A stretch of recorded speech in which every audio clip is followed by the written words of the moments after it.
अब इस देश में प्रधानमंत्री, संसद, इनकी जरूरत नहीं है। अब सुप्रीम कोर्ट तय करती है कि राफेल आपने क्यों लिया। सुप्रीम कोर्ट तय करती है कि मंदिर के अंदर जेंडर जस्टिस होना चाहिए। ये सुप्रीम कोर्ट का काम है। सुप्रीम कोर्ट के पास आज की डेट में 5.5 करोड़ केसेस हैं जो पेंडिंग हैं। 5 करोड़ केस सुप्रीम कोर्ट में पेंडिंग हैं जिनकी डेटें नहीं मिल रही हैं। लेकिन सुप्रीम कोर्ट के पास एक काम है कि वो हर चीज पे ज्ञान दे रही है। अगर राफेल लिया जाए या नहीं लिया जाए, ये डिफेंस के एक्सपर्ट तय करेंगे या काला कोट पहनने वाले तय करेंगे। What is your business with that. लेकिन कहीं से एजेंडा चल रहा है।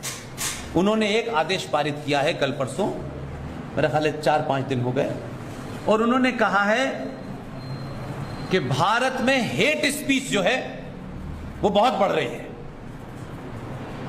और इस हेट स्पीच में उन्होंने कहा है कि जो पुलिस वाला जो बनारस में एक हाथ में कचौड़ी लेके खा रहा होगा बेचारा, डंडा कहीं रखा होगा, चाय ठंडी हो रही होगी, वह कहीं हेट स्पीच चल रही होगी, तो वह हेट स्पीच वाले को तत्काल गिरफ्तार कर ले।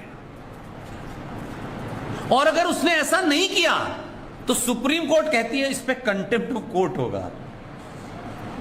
वो बेचारा कांस्टेबल, उसे ये पता ही नहीं है कि हेट होती क्या है, उसे परिभाषा ही नहीं पता हेट की, और किसे हेट कहते हैं किसे नहीं कहते। लेकिन कहा है कि आपको गिरफ्तार करना है और तुम पे कंटेम्प्ट होगा। वो कहेगा पहले ही मेरी जान के लिए कम मुसीबत थी क्या। अब हेट स्पीच क्या है? क्या है हेट स्पीच? मैं किसी समुदाय, मैं किसी व्यक्ति विशेष को किसी उसकी आस्था या उसकी पहचान के रूप में उसको बुरा भला कहूं, उसके खिलाफ बोलूं। अब ये कहने की हिम्मत नहीं है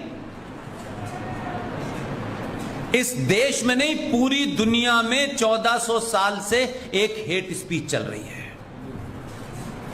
दिन में 5 बार खड़े होकर के अजान देकर के ये कहना कि अल्लाह के सिवा किसी दूसरे की पूजा नहीं हो सकती, इससे बड़ी कोई हेट स्पीच हो सकती है? इस पे बैन लगाओ।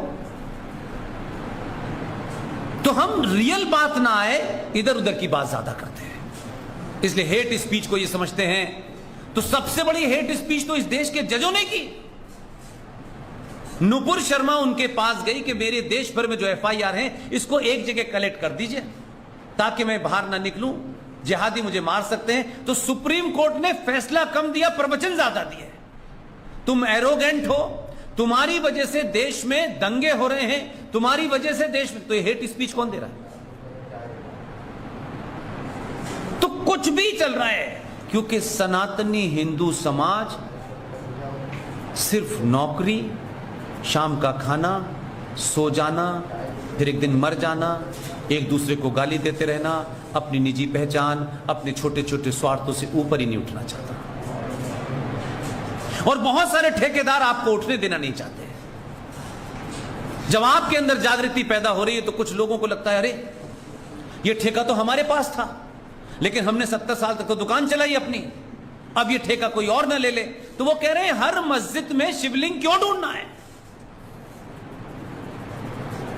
जिसे इनको ठेका दिया था क्या हमने?